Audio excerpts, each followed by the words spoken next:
happy with the TWU, stay with the TWU. That's great. If you're not happy with the TWU, don't be afraid. Don't let fear dictate your choices, because you really can do it. The two elements of an effective union are knowledge and money. And the knowledge you have. I always remember a case that I had from a mechanic who'd been fired. He grounded 4 aircraft as unairworthy. And he was fired for allegedly slowing down, for just writing up these aircraft because he wanted to slow the airline down to help get a better contract. He was fired. The incumbent union represented him through the first day of hearings and didn't even have an attorney for him. And then we took over the case through AMFA. And we switched the board representative. We put in a line maintenance crew chief who was trembling his first day on the system board as the system board rep, saying, I don't know anything about the law, and that's the director of human resources representing the company on the board. And I said, but she doesn't know anything about maintenance. And 2 days later, he told me, I'm running circles around her. The arbitrator listens to me because I know what makes a plane fly. And we won that case.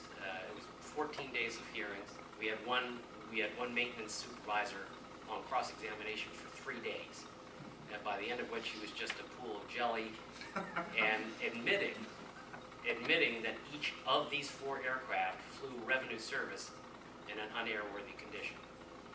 The arbitrator really had no choice but to reinstate the individual. I think it was over $200,000 back pay, full seniority, and he got his job back. So knowledge you have. I mean, there's no one, knowledge you have, and any knowledge you don't have, you buy. I mean, if you don't have enough knowledge about lawyering, you buy the services of a lawyer.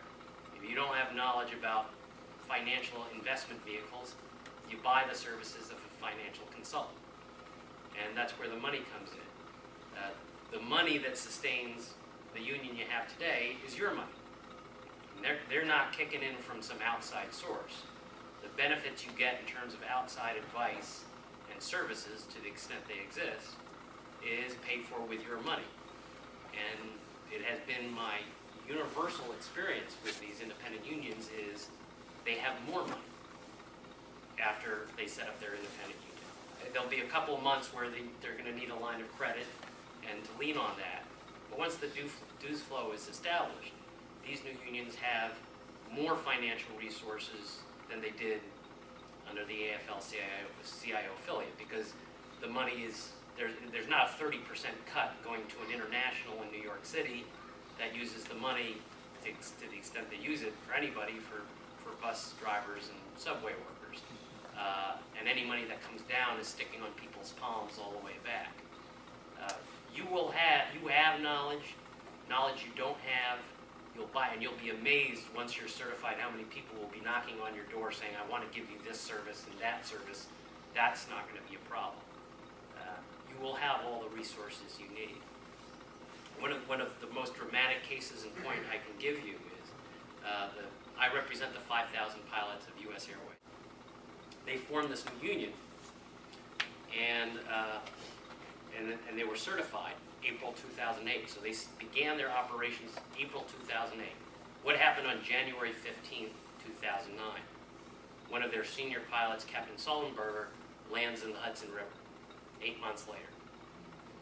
And of all the unions involved in that mishap, it was the pilots union that was first on the scene. I was at Lenox Hill Hospital meeting with him while his pants were still wet. The media, the communications committee was controlling the message to the press. The safety committee saw that he was sequestered and wasn't subject to questioning for at least 48 hours. The family support committee was contacting all the families of the flight attendants and the pilots to make sure they were taken care of. Captain Sullenberger wrote a letter to me saying, I owe you a debt of gratitude I fear I will never be able to repay. And I wrote back to him saying, I was just doing my job. Thank your union. Because this union that represented nobody 8 months before was on the scene in every respect. Safety, legal representation, family support, communications, none of these committees even existed 8 months prior. And they got it done, and they got it done in an exemplary fashion. If you don't think there were forces out there trying to turn that story and attribute it to pilot error, you live in a dream world. The pilots union was very active in making sure that went down the way it went down. And they had the motivation born of a group of employees who felt, this is my union. I actually do control this. And whether it sinks or swim is based on my efforts. I mean, you've never seen such a motivated group of people. So, boil it down to this message.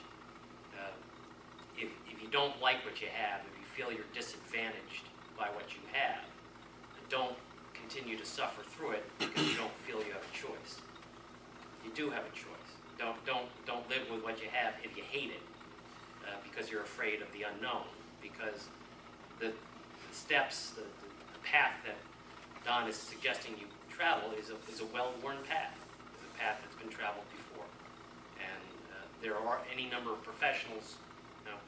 I know I may come in for personal criticism or our firm. It doesn't have to be our firm. There'll be other firms that would love to have your work. Any number of financial consultants, any number of medical advisors. You'll have more money than you have now, and you'll have more independence, and you'll have all the expertise that you bring to the fore without any distortion of what your objectives ought to be.